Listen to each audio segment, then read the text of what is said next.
மீன ராசி அன்பர்களுக்கு அடுத்த 3 மாதத்தில் நடக்கின்ற பலாபலன். இந்த 3 மாசத்துல என்னென்ன சார் நடக்க போகுது? பொதுவா உங்களுக்கு குருபலம் வர வாய்ப்பு அதிகம். உங்கள் ராசியில் உச்சம் பெற்ற கிரகம் வருகிறது. உங்க ராசிக்கு 2ஆம் இடத்தில் சூரியன் உச்சம் பெறும். ராகு கேதுக்குள் அனைத்து கிரகம் அடை வருகின்றன. அப்படியே சார் இருக்கா? அப்ப ஜென்ம சனியோட தாக்கம் இந்த நேரத்தில் எப்படி சார் வேலை செய்யும்? அதான் ஜென்ம சனியில் படாது பாடுபட்ட ராசியில் இந்த மீன ராசி. அதாவது இந்த ராசியை அவ்வளோ திறமை இருந்தும் கஷ்டப்பட்டது. தன் தகுதிக்கு கீழே இறங்கி போக வேண்டிய சூழ்நிலை. சொந்த பந்தம் குடும்பத்துக்காக அனுசரித்து எவ்வளவுதாங்க அனுசரிக்கிறது. அதாவது கேட்பார் பேச்சை கேட்டு பேசுறவங்ககிட்டையும் பொறுமையா போற ராசியா இருந்தா உங்களுக்குன்னு ஒரு தன்னம்பிக்கை, தைரியம், சூழ்நிலையில் அப்படியே மாறக்கூடிய காலகட்டம். இப்ப இந்த நேரம் எப்போ ஏன் 3 மாசம் பார்க்கறோம்னா இப்ப தெரிஞ்சுக்கிட்டோம்னா அடுத்த எப்படி பயணிக்கும் தெளிவா தெரிஞ்சுக்கிட்டு உங்களுக்கு ஒரு யூஸ்ஃபுல்லா இருக்க பாருங்க. முதல்ல புதுசா பார்க்கறவங்க சப்ஸ்கிரைப் பண்ணிக்கங்க. கேள்விகள் சந்தேகம் பார்த்து. மீன ராசி அறிவு மிக்க ராசி. இந்த ராசி பத்தி நாலேஜபிள் பர்சன். அதாவது இந்த ராசி கிட்ட ஒரு சில விஷயங்கள் அவ்வளவு நுணுக்கமாக ஆராய்ச்சி செய்து அனுபவத்துல அவ்வளவு பொறுமையா டீல் பண்ணக்கூடிய ராசி. ஆள் நல்லவங்க கெட்டவங்க கூட எது ரைட் அந்த பக்கம் மாற்றான் தோட்டத்து மல்லிகைக்கு மனம் உண்டுன்னு சொல்லுவாங்க. அதாவது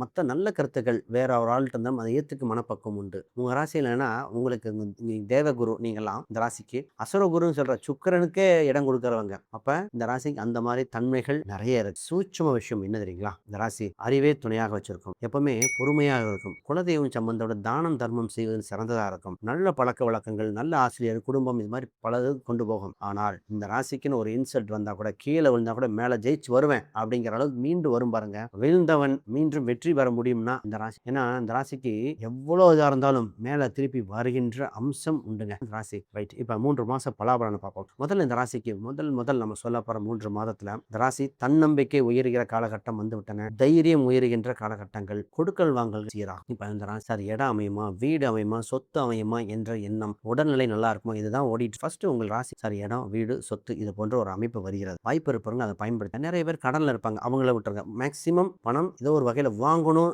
அந்த மாதிரி இன்டென்ஷன்ல இருக்கு, நிச்சயமா வரும். அப்ப இந்த ராசி வீடு இடம் எப்போ சார் அமையும் பொழுது நீங்க பார்க்கின்ற தசை எப்படி இருக்கும் அதை பார்க்கறது. அதாவது என்ன வாசல் பார்க்கலாம், என்ன அந்த இடம் சைடு எப்படி பார்க்கலாம், நான் வீடா பிளாட்டான்னு பார்ப்பான்னு கேட்பாங்க. அது ஹாரோஸ்கோப் இண்டிவிஜுவலா பேஸ் பண்ணி. அப்ப ஒரு ப்ராப்பர்ட்டி யோகம் உண்டு. ஏதோ ஒரு வில்லங்கமா இருக்கிற சொத்து. இப்ப எங்க சொத்து வாங்கினாலும் என்ன நடந்தோம்னா பத்திரத்துல சின்ன ஒரு பிரச்சனை இருக்கும், அதுக்காக அலைஞ்சிட்டு இருப்பாங்க. பட்டா மாறுதல் நடக்கல, வில்லங்கம் இருக்குது, இதுக்காகவே இந்த ராசி அலைஞ்சிட்டு இருக்கும். இருக்கிறவங்க இருந்தா கமெண்ட் பண்ணுங்க. அப்ப இந்த ராசி ஆரம்பத்திலேயே சொல்லிடுவேன் சார், உண்மையா வாங்கினாலும் கரெக்டா பார்த்து வாங்கிக்கங்க. ஒரு லாயர்ட்டியோ அப்படியே கொடுத்து ஒப்பீனியன் வாங்கிக்கிட்டு பர்ஃபெக்டா வாங்கிக்கங்க. முதல் வெற்றி முழுவதும் வெற்றியா மாத்திக்கங்கன்னு உண்டு.